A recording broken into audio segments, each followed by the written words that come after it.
បាទសូមគោរពជំរាបសួរបងប្អូនប្រិយមិត្តរៀនភាសាអង់គ្លេសទាំងអស់ថ្ងៃនេះគឺខ្ញុំជ្រើសរើសនឹងពាក្យមួយចំនួនទាក់ទងទៅនឹងEnglish vocabulary words based on context អាហ្នឹងវាមានន័យដូចមិនដេចមានន័យថាគឺខ្ញុំនឹងជ្រើសរើសពាក្យមួយចំនួនទាក់ទងទៅតាមដើរទៅតាម trend ឬក៏ដើរទៅតាមប្រធានបទជាក់ស្ដែងឧទាហរណ៍បច្ចុប្បន្នគឺយើងកំពុងតែប្រារព្ធពិធីបុណ្យចូលឆ្នាំចិនដូច្នេះគឺខ្ញុំនឹងជ្រើសរើសយកពាក្យភាសាអង់គ្លេសមួយចំនួនមកចែកជូនបងប្អូនប្រិយមិត្តអ្នកស្ដាប់ហើយនឹងបកប្រែនិងបញ្យល់ជាភាសាខ្មែរបាទដើម្បីឲ្យយើងបានជ្រាបទាំងអស់គ្នាតោះអញ្ចឹងយើង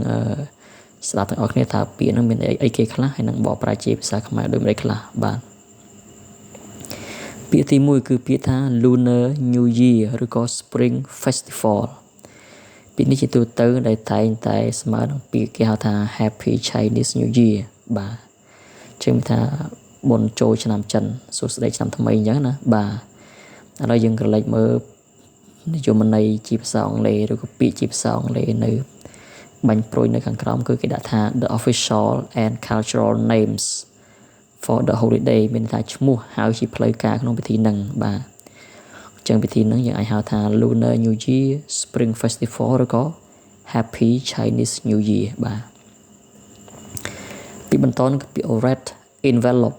ឬក៏ package ដែលខ្ញុំដាក់វងកញ្ចក់នៅហ្នឹងក្បែរហ្នឹងគឺអាចថាជាភាសាចិនគេហៅថាហុងបាវបាទអញ្ចឹងដល់ពេលសញ្ញាព្រួញនិយមនៅខាងក្រោមគឺគេដាក់ថា monetary gift for luck មានន័យថាលុយឬក៏កាដូជាលុយសម្រាប់ជូនពរសំណាងទាំងអស់គ្នាអញ្ចឹងមានន័យថា red envelope ឬក៏ package ហ្នឹងគឺគេយើងខ្មែរយើងហៅថាអាំងប៉ាវបាទគឺជាប្រភេទលុយជូនពរគ្នាឲ្យគ្នាសម្រាប់ជាការនាំសំណើនៅក្នុងឱកាសបុណ្យចូលឆ្នាំថ្មីប្រពៃណីចិនវៀតណាមទាំងអស់គ្នាណាបាទពីបន្តមកទៀតគឺពាក្យថា Lantern Festival បាទតោះលើយើងទៅមើលនិយមន័យគឺគេដាក់ថា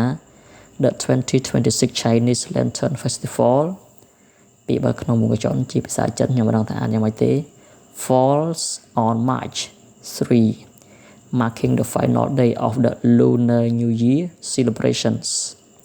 Celebrated on the first full moon of the year, it symbolizes family reunions, letting go of the past, and welcoming spring with lantern displays, lion dragon dances, and eating yuan-sao. ដែលពាក្យនៅក្នុងពងចង់គេថា sweet rice ball បាទអញ្ចឹងខ្ញុំសូមសង្ខេបពាក្យហ្នឹងគឺមានន័យថា Lantern Festival បើសិនយើងនិយាយគេហៅថាពិធីបង្ហោះគោមបាទពិធីបង្ហោះគោមដែលយើងមើលទៅយើងអាចនិយាយបានថាដូចជាពិធីបង្ហោះដូចស្តៀងនឹងគេហៅថាចង្គៀងម៉ាំងសុងណាបាទដែលគេប្រារព្ធឡើងនៅឆ្នាំ2026ហ្នឹងគឺគេរៀបចំប្រារព្ធនៅថ្ងៃទី3ខែមិនិនាបាទអញ្ចឹងគេដាក់ថាភាសាអង់គ្លេសគេដាក់មិនទេគេដាក់3មីនាតែចាស់ស្ដែងគឺយើងរៀបចំនៅថ្ងៃទី16 17កុម្ភៈបាទគឺជាថ្ងៃប្រារព្ធឡើងនៅថ្ងៃដែលព្រះច័ន្ទពេញវង្សនៃឆ្នាំហ្នឹងហើយពិធីបុណ្យហ្នឹងគឺតំណាងគឺជាការជួបជុំគ្រួសារបាទដែលបានបែកគ្នានៅក្នុងពីអតីតកាលដែលម្នាក់ហ្នឹងគឺយើងចុះរវល់ធ្វើការងារបំពេញកាតព្វកិច្ចរៀងខ្លួនណាបាទហើយក៏ជាការស្វាគមន៍នៅរដូវផ្ការីកជាមួយនឹងការលេងបង្ហោះគោមការលោតមងសាយការលោតនីឬក៏ញ៉ាំគេ sweet rice ball ហ្នឹងគឺខ្ញុំដាក់សញ្ញាព្រួយនៅខាងក្រោមដែលមានបញ្ចូលរូបភាពគឺប្រភេទបាយមានសណ្ដែកមានល្ងបាទមានពណ៌អីជាដើមដែលយើងមើលទៅហាក់ប្រហែលនឹងមើលទៅគួរឲ្យមានរសជាតិឆ្ងាញ់ណាបាទបាយហ្នឹងបាទពីបន្តមកទៀតគឺពាក្យ firecrackers ឬក៏ fireworks បាទយើងមើលសញ្ញាព្រួយនៅខាងក្រោមគេដាក់ថា used to scare away evil spirits បាទអញ្ចឹង firecracker ហ្នឹងគឺឬក៏ firework គឺជាគេហៅថាផាវឬក៏កាំជ្រួចដែរបាទដែលនិយមនៅពីខាងក្រោមហ្នឹងគឺយើងបកថាគឺជាការប្រើបាញ់ផាវឬក៏បាញ់កាំជ្រួចដើម្បីអីគេគឺដើម្បីដេញបំផ្ទុះសំឡេងឲ្យឧបទ្រពចង្រៃហ្នឹងគឺចេញឲ្យឆ្ងាយពីអ្នកផ្ទះហ្នឹងបាទដូចជាខ្មោចព្រាយបិសាចអីជាដើមឡាក់បាទ evil spirit គឺប្រលឹងព្រាយបិសាចបាទ បន្ទាប់មកទៀតហ្នឹងគឺពាក្យ lion dance បាទដូច្នេះពាក្យនេះគឺយើងងាយយល់ទេគឺ lion dance វាថាយើងបកតាមពាក្យគេហៅថាតោរាំអញ្ចឹងបើសិនយើងបកសម្រួលជាភាសាខ្មែរគឺមានថាគឺការលោតម៉ុងសាយបាទអញ្ចឹងពិធីបុណ្យចូលឆ្នាំចិនហ្នឹងគឺតែងតែមិនអត់ទេដែរគឺជាប្រពៃណីចិនដែលយើងធ្លាប់ឃើញកន្លងមកក៏ដូចជានៅក្នុងរឿងផ្សេងៗហ្នឹងមានជាការលកម៉ុងសាយនៅក្នុងចូលឆ្នាំចិនឬក៏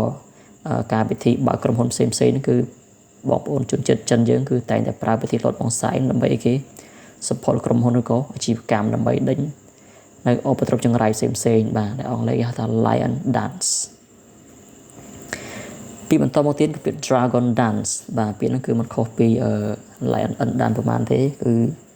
ជនជាតិចិនគឺគាត់មានគេហៅថាប្រពៃណី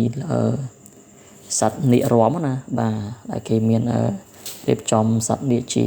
ថង់ប្លាស្ទិកឬក៏កស៊ូឬក៏ជាកណាត់ធ្វើជារូបនាគមកហើយមានមនុស្សហ្នឹងគឺមានការដាក់ឈើទល់សត្វនាគដើម្បីធ្វើជាការរាំឬក៏លេងក្បាច់ផ្សេងដែលមើលទៅដូចជាលក្ខណៈនាគកំពុងលេងទឹកណាបាទដូច្នេះគឺជនជាតិចិនគឺមិនចោលទេគឺការលោតម៉ុងសាយហ្នឹងគឺការលោតនាគហ្នឹងបាទអញ្ចឹងខ្ញុំសូមអរគុណតែប៉ុណ្ណេះសូមជួយ Subscribe Like និង Share ផងហើយបើសិនជាមានកំហុសខុសឆ្គងអីគឺសូមកាន់តែអធិស្ឋានផងបាទសូមអរគុណ Thank you